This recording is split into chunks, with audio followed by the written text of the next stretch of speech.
If you enjoy the content, don't forget, like, subscribe, and click the notification bell. Today's Devongunsmith Diary will be about another Browning B25 A1 double trigger, basic Browning. It's all good, still a Browning, and that's good by me. So this one, customer is complaining that it's misfiring or failing to cock, one of the two at least. It's unclear. So I've got an old mate who was originally Atkins, Grant and Lang, 60 years man and boy, a gunsmith by the name of Robin. Nice chap. Was also part of Chris Potter's outfit, or certainly one of his gunsmiths, and other various places. And he used to say to me, "Do you do any of them Brownings, Paul?" I went, "Yeah, quite a few." "Do you have a lot of trouble with misfires and weird unexplained problems with intermittent misfires and stuff?" "Oh yeah, fair few. Said, "Change the mainsprings. Change the mainsprings, boy. That's all you got to do." "Yeah, but the mainsprings are all right, mate. There's nothing wrong with them. Must be something wrong with the sears or something." There we go, overthinking, you see. He said, "No, it's mainsprings." Here I am. I'm so used, so conditioned to doing modern Brownings, I forgot I've got to undo the screws at the, the trigger guard. Hey, that's funny. Front screw, got a tip filed off. Whether you can see that, let me see if I can bring it to you. Front screw has a tip filed off. Back one doesn't. Oh, that was funny. Busy telling you the story. Talk less, work more. Back one's pointy.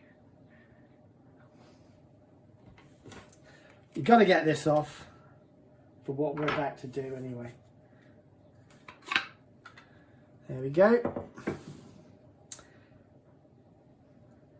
B25 A1. We're going to find out about these, aren't we? So, I'm going to pop this back on again, so we can see what we're doing.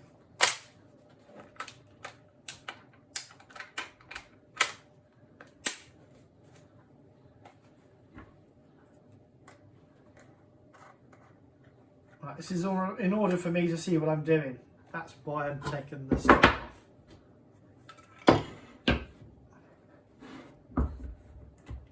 See the inner workings, and the way it cocks, etc. Right, so snap catch first, because I want to see what's going on in here.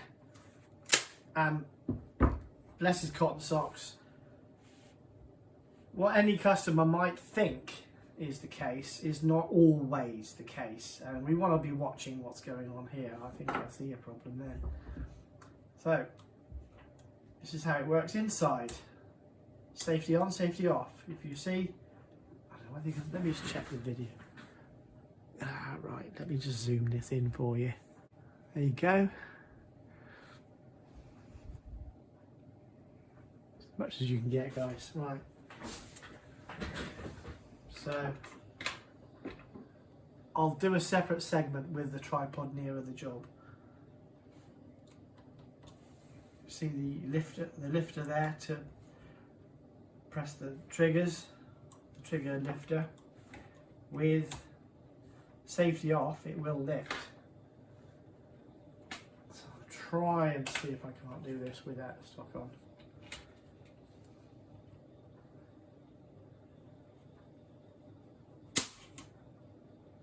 £6.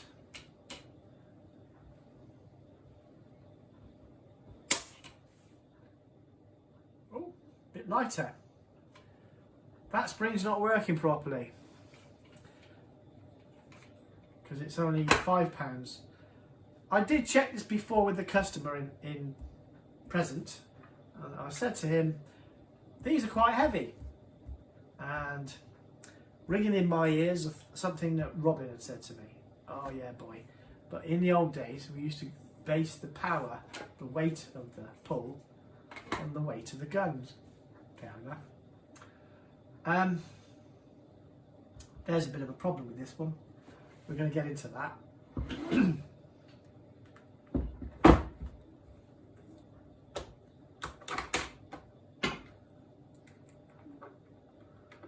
My little fat fingers won't get in there. That's it.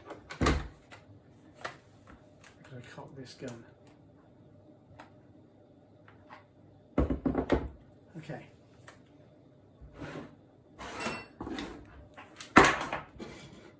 Snap caps go flying everywhere as usual. Right. I'm going to adjust my camera so you can see this close up. There we go. Right.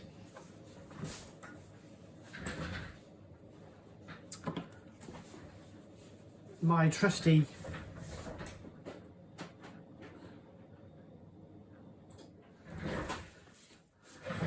homemade extractors. Everybody's in the gun industry has some homemade items. Right, that spring on the second. There we go. Can you see that? Spring's broken. I hate it when he's right, you know. I hate it when he's right. It just proves I'm wrong. This was sight unseen, he said to me. It'll be the springs, boy. Because I'm a boy to him. 75 years old and stronger and fitter than I am. It's amazing. All right. Left, right. Left, right. Okay. Broken spring. Because he was so confident, I said, I can't get springs. It's really difficult to get springs. He said, I have these. Bless him. It's a bit grubby. And I always quickly spin them up.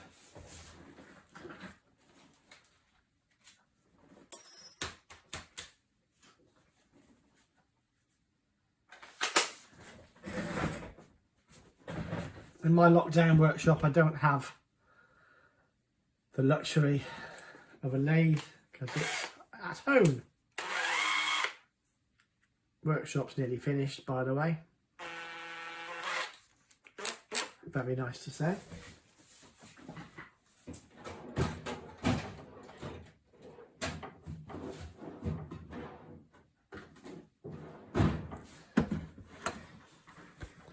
Zoom out.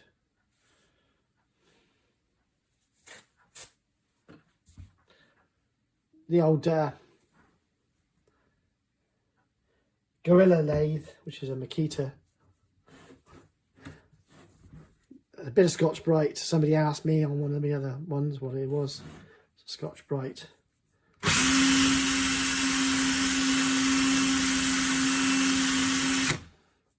There's not that much wrong with this. It's just making sure.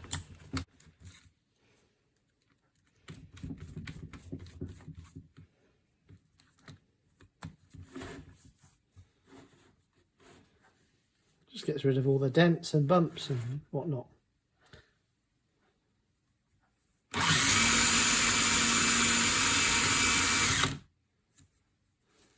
Ta-da! And a clean pin. Dirty pin.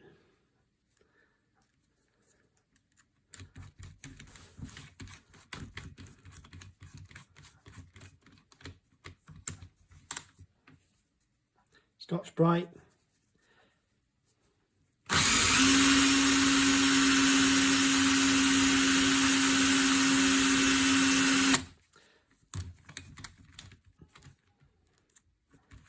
Some of you probably thinking, why is a gunsmith doing it like this? This is so that you guys can do it.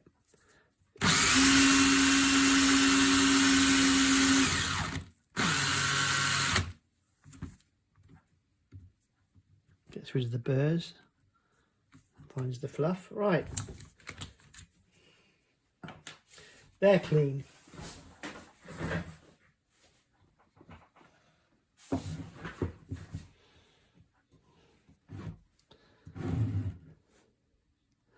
Zoom.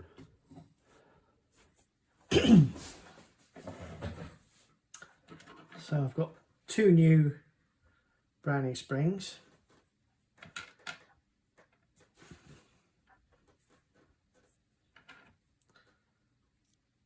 Oh, just a thought. I'll take the good spring and the Browning spring.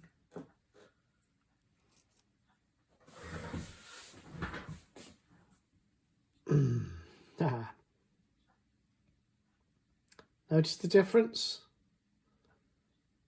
That one on the left is spragged, basically worn out. It's been compressed so many times it doesn't reform its shape, so that's what happens.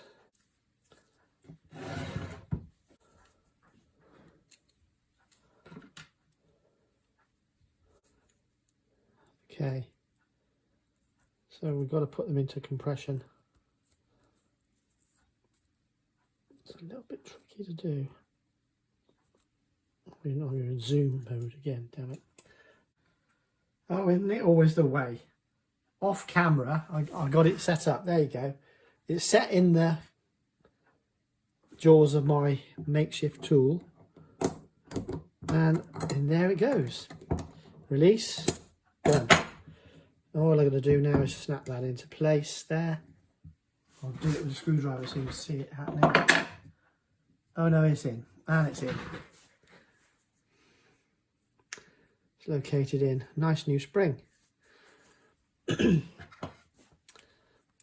you see that little cocking, that little hole there, that allows me as a gunsmith to cock the weapon. I'm going to do it in sight, sorry. Okay. And first time they will be super hard to do, but it's cocked. So back to the other side. Drop said spring. Do it while you're not looking. Again, it seems to work better. Oh, by George, I think he's got it.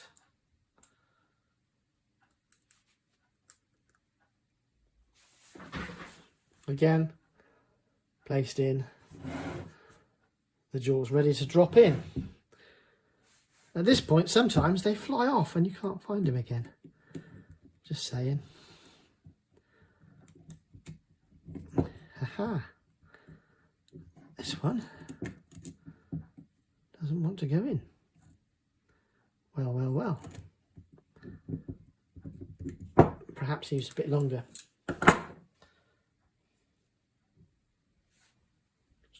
So what you do there is you count the coils. So obviously you've got a turn on the helix there. So turn it round half a turn, count the coils there like that. This one's probably still needs trimming. Let me just count. It's 25 on this one. 1, 2, 3, 4, 6, 7, 8, 9, 10, 11, 12, 13, 14, 15, 16, 17, 18, 19, 20, 21, 22, 23, 24, 25, 26. Just going to take off.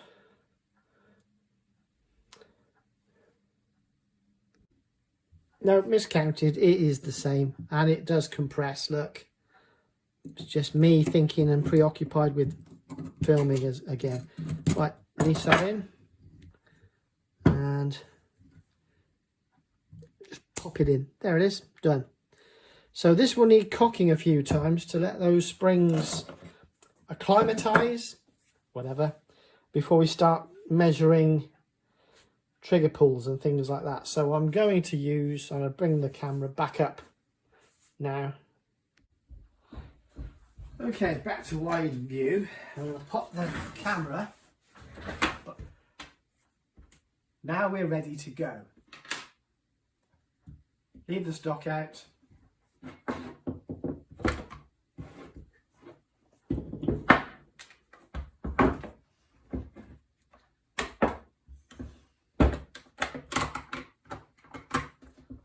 Pop it in the action.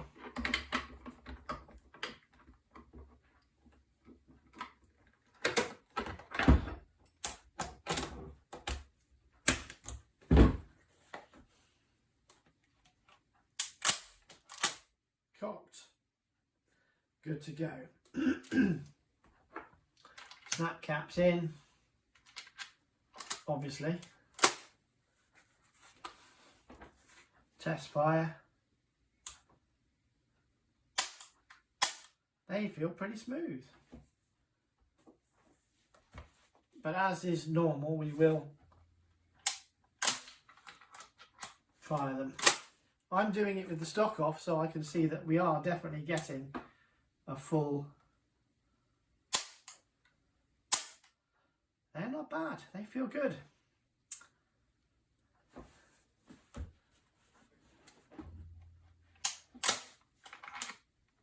I don't want to be chasing snap caps, hence why I'm not messing about with snap caps. So I'm going to try the left hand. Yeah, not a problem. Not a problem.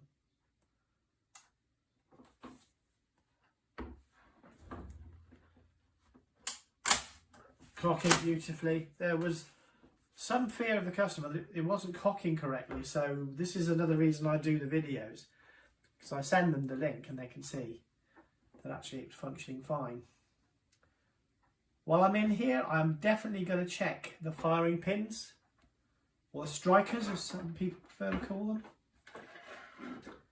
I say firing pins because my customers know what I mean. So we'll just pop those out and have a look at those, give them a clean. This is basically done now. This is beautifully coiled up. I will do a trigger pull test. It's not the easiest thing to do without stock on. Just put some rests in place so I don't jigger the gun.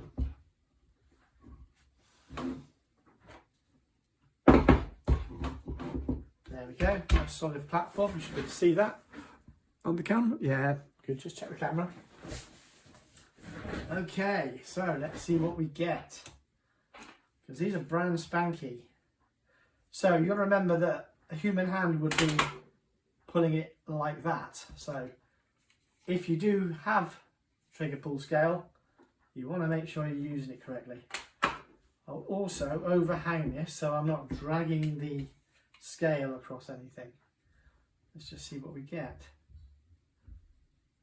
Yeah, as predicted, 6.5 on the front and 7 on the back. That's perfect. The customer likes it strong. So I've shot it always. I've had it from you, had it donkey's yonks. I like it the way it is. I've had no problems. So I'm not changing it because the customer likes it. They do actually feel quite good though, even though it's actually quite a strong pull. There we have it. It is what it is. Cock. It's alright, I'm not calling you names. I'm just cocking the gun. Right, okay, so let's just pop these pins out. We can do that in this situation, just like this.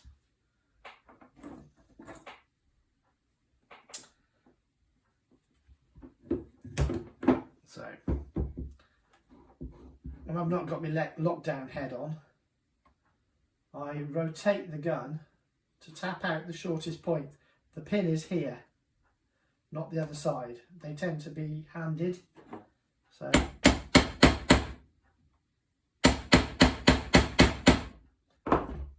not having it. They must be putting it the wrong way around. That's okay. Yeah, that's it. Right, I'll put them the other way. Top one out.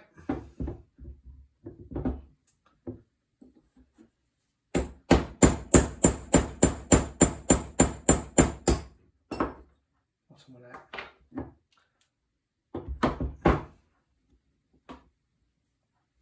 Didn't go out all the way, did it? No, typical. Whenever you're doing something on camera, it never wants to play. You can do it 100 times off camera. As soon as you put it on camera, nah, not going to happen. There we go. All right. These have got a bit of wear on them by the looks of things. That's gripping a bit there. But these do lift out quite easily. There's the spring.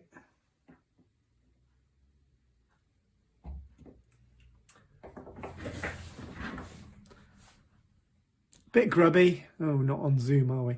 Bit grubby.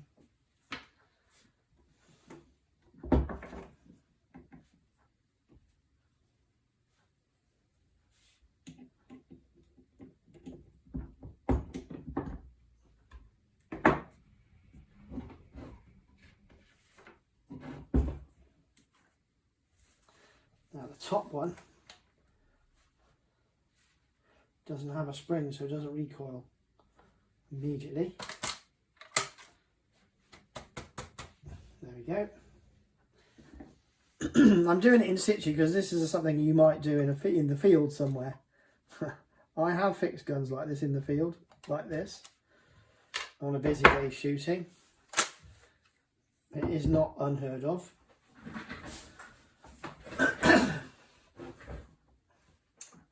So we're just going to spin these up in the time of tradition using the Gorilla lathe, otherwise known as Makita. Because you guys can do it this way. You don't need a lathe to do this.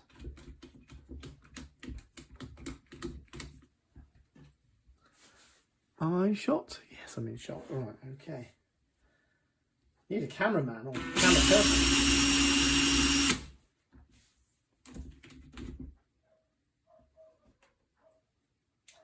Seems to be a bit of corrosion on these pins. So first things first, smooth them off a bit. We're not taking metal off, we're just giving them a polish.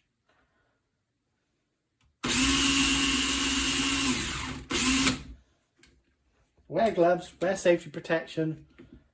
Make sure you've got all your PPE. For those that aren't smart enough to realise that you should be doing this if you don't know what you're doing anyway, but there will be somebody who goes, oh, I'll copy people. Right, so this is just to clean it up. Merklon or Scotch Brite? Because somebody asked me, so I'm telling you. A bit harder on the back because there's pin recesses. So I'll just press it gently. All that does is prevents any friction being an issue. And it's not that difficult a job, is it? But you might as well do it. Because sure as eggs is eggs, if I hadn't checked, one of these firing pins might have been broken, the strikers, or possibly so corroded you won't get any movement. But if I do check, we tick it off the list, don't we? Springs clean, fine.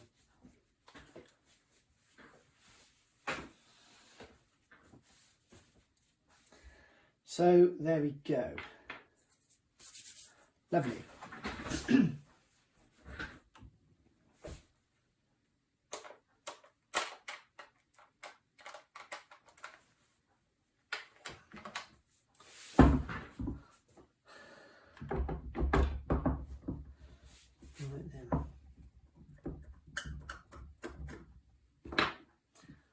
Reassemblement.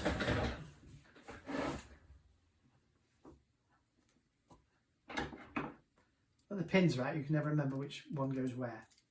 That one goes up.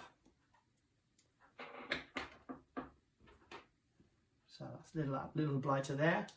Let's see. Firing pin has a slot in it for the pin that retains its position inside the action, like so.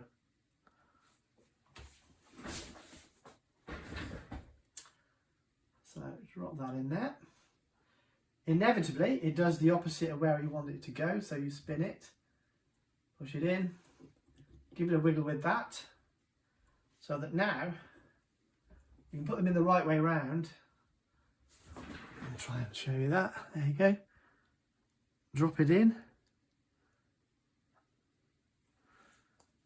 Trying to do it and make it camera friendly.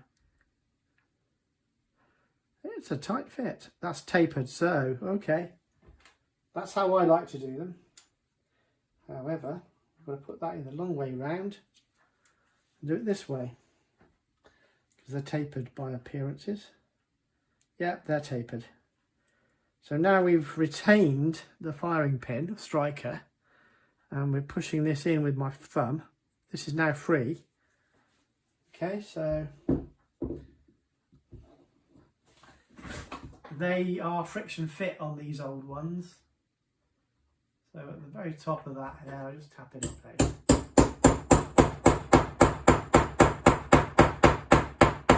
On later ones, they had a knurling on them.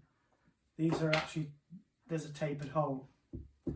So returning to the bottom one, again, we've got a little flat, and you'll notice the striker head is angled to suit the frame as it goes down like that into the action.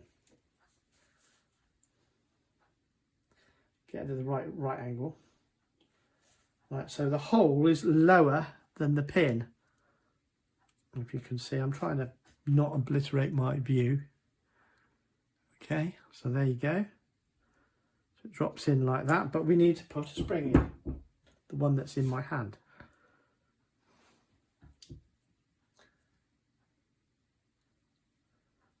Drop that down, and so, okay.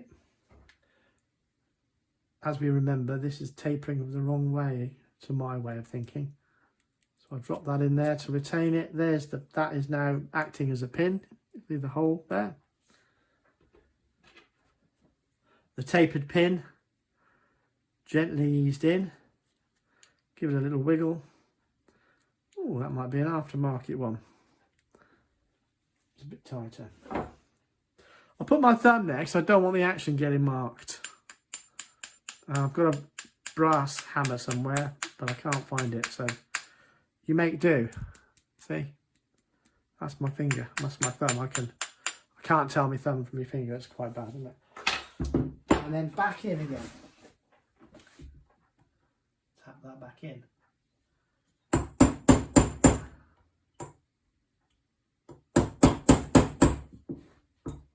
I'm going to obliterate, I'm going to put my hand in the way of the view because that's the way I like to clamp it out. There we go. Good old well built. Right, so now when you look at that hammer, it retains. You see that? There we go. The bottom one, which is the top one, which is there, is just floats. Look, it's floating. Doesn't get in the way, but the other one needs to retract because it fouls on the brass, and then you get all kinds of problems when you're opening it. So that is the basics. I'm going to give this action a little wipe because he's a nice chap and he waited a long time. This is not a proper blue. This is just a touch up. There are some, whatever the case. All right, here you go. I'm not advertising. I can't possibly say what that is. It's gun blue gel. It's a temporary fix. Need to go and get some cloth. 1 second. Well guys, another YouTube epic fail. The camera went to sleep, unbeknownst to me. So I was yapping away. Suffice to say, I used a bit of this gun blue gel. Applied it to the bits that were missing.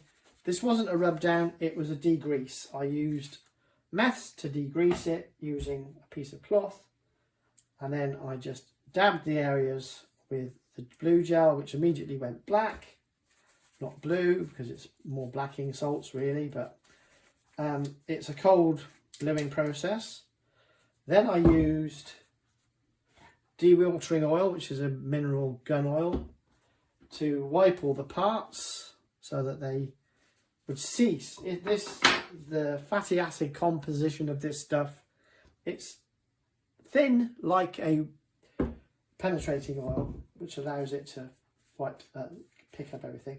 I then added some mineral oil, again using my trusty rag, which is now only fit for starting fires with or something.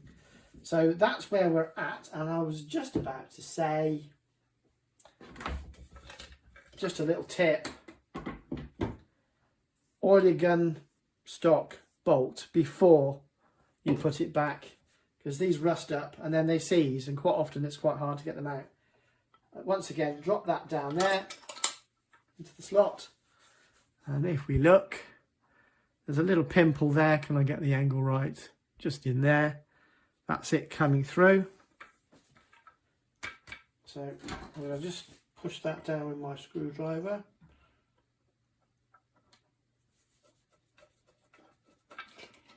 Obviously it sits the inletting. There's an inletting hole for that bit there, in there. So that's about as far as it goes there. Drop that in there again. Give it a tap. Then you've got to look, you've got to angle the light to find the screw, because you can't see it. The magnetism of the screwdriver quite often gets it. Right, there we go. So I don't know whether you can see that. You can't see that from there, can you? But we are screwing it in.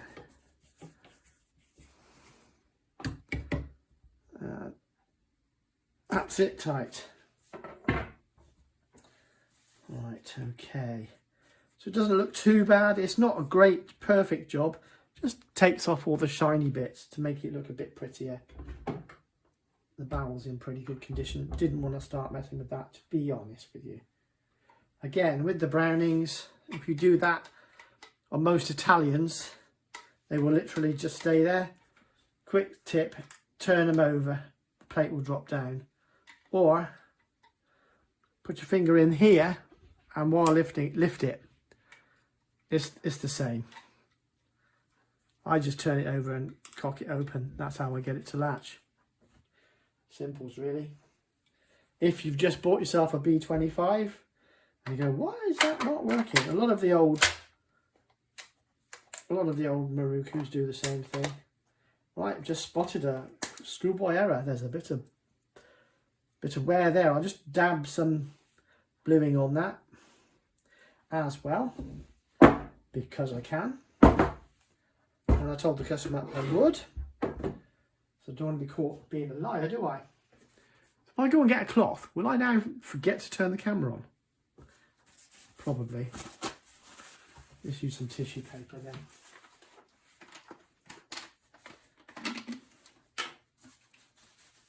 then. Light degreasing with some alcohol. Americans call it Everclear. Now, normally I would take the fore end stock off, wouldn't I? There's a little bit of blue there, a little bit there as well. This is a little quick tidy up. This is not what I'm being paid for. This is just a little extra as a thank you to for his patience and having its gun done. So, put it on my finger because I can control it.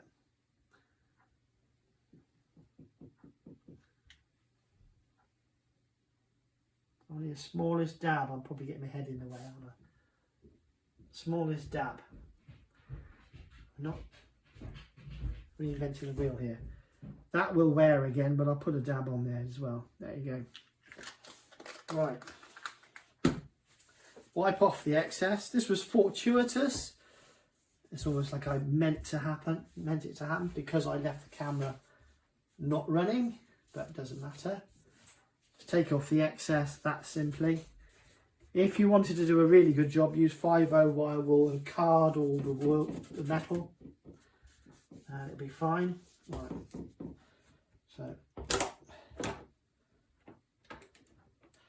I like to use it's a really difficult thing to do there. I wanted that clear so that I don't get anything corrosive in there. Drop of oil. bit of rag, bit of cloth, put it in there so we don't cover everything with oil. Drizzle some oil around there.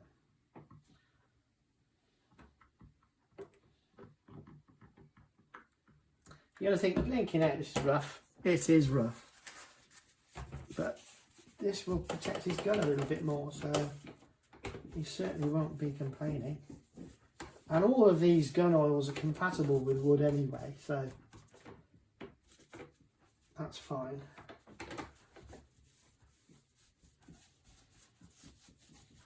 So that's the touch up. Flip that down, slot it in, done. Right, while we're here and it's in a nice easy position,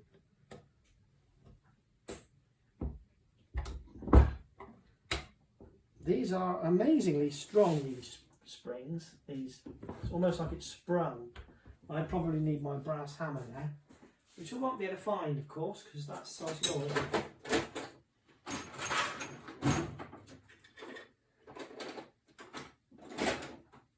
No, never going to happen, is it?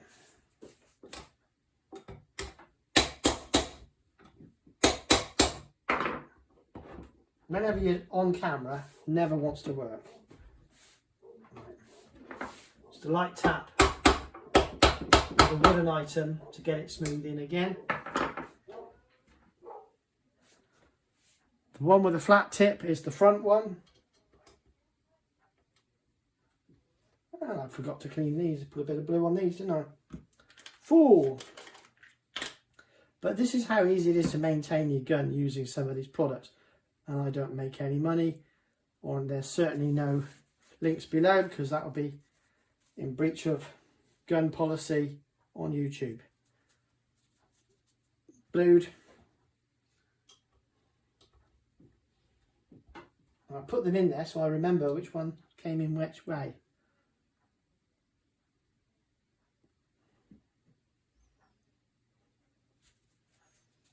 Woolly cloth.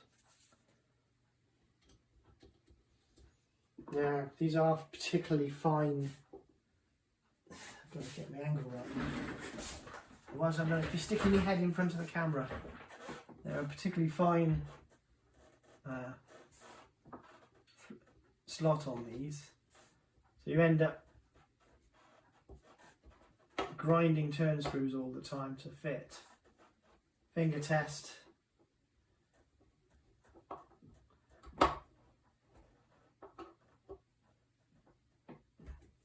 Finger test. Greasy rag. Bit of oil. Rub. You don't want your fingerprints all over them because that will cause problems down the line. Greasy rag here. This is gonna get worn because of the way the fore end on the B25 A ones work. I'm just leaving a light film on these today, so we're not worrying about anything else than that. Just a little bit more tidier than when it came to me. There we go. Ta-da! Firing pins, checked and cleaned. This is not a full service. A full service is a strip down. That's beyond the scope of these YouTube videos. I don't really want to start showing you doing strip downs other than for entertainment purposes. If you want to see one, drop a comment in the comments, especially after you've liked and subscribed, of course. Okay, so I'm having a noisy day today. Not my work, but the customer likes it, so I'm going to go with it.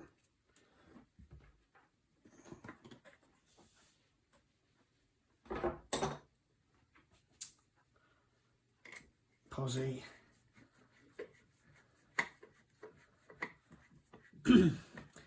He's one of those honest to goodness shooters, salt of the earth. He just likes his gun the way he likes it. No judgments, no comments to be made, because these old boys are salt of the earth in Devon, and they certainly keep me busy.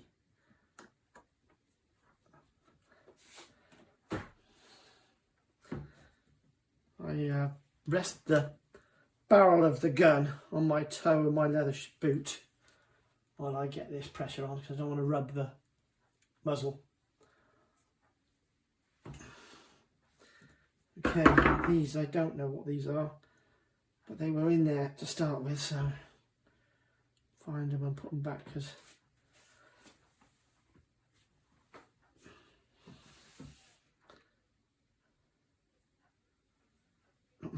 not to reason why.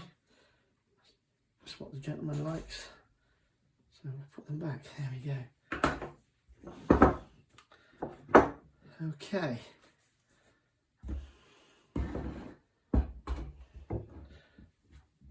Purely as because I'm a nice guy, I'll give it a little bit of London wax buff. Now I'll use English walnut oil just to rub the wood up a little bit, just give it a bit of a pre-season or post-season seal, because this is an oil finish stock anyway. It keeps its value in the gun. They're nice guns and they're still selling for quite good money, between £750 and £1,400 English money in 2020. I've seen them listed for that sort of money, which is good. They're still retaining their value. Need a drop of cloth now.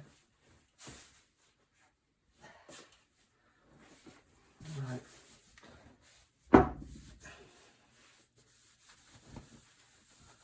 Take the excess off, don't want it greasing up. It just makes it smell nice and look nice.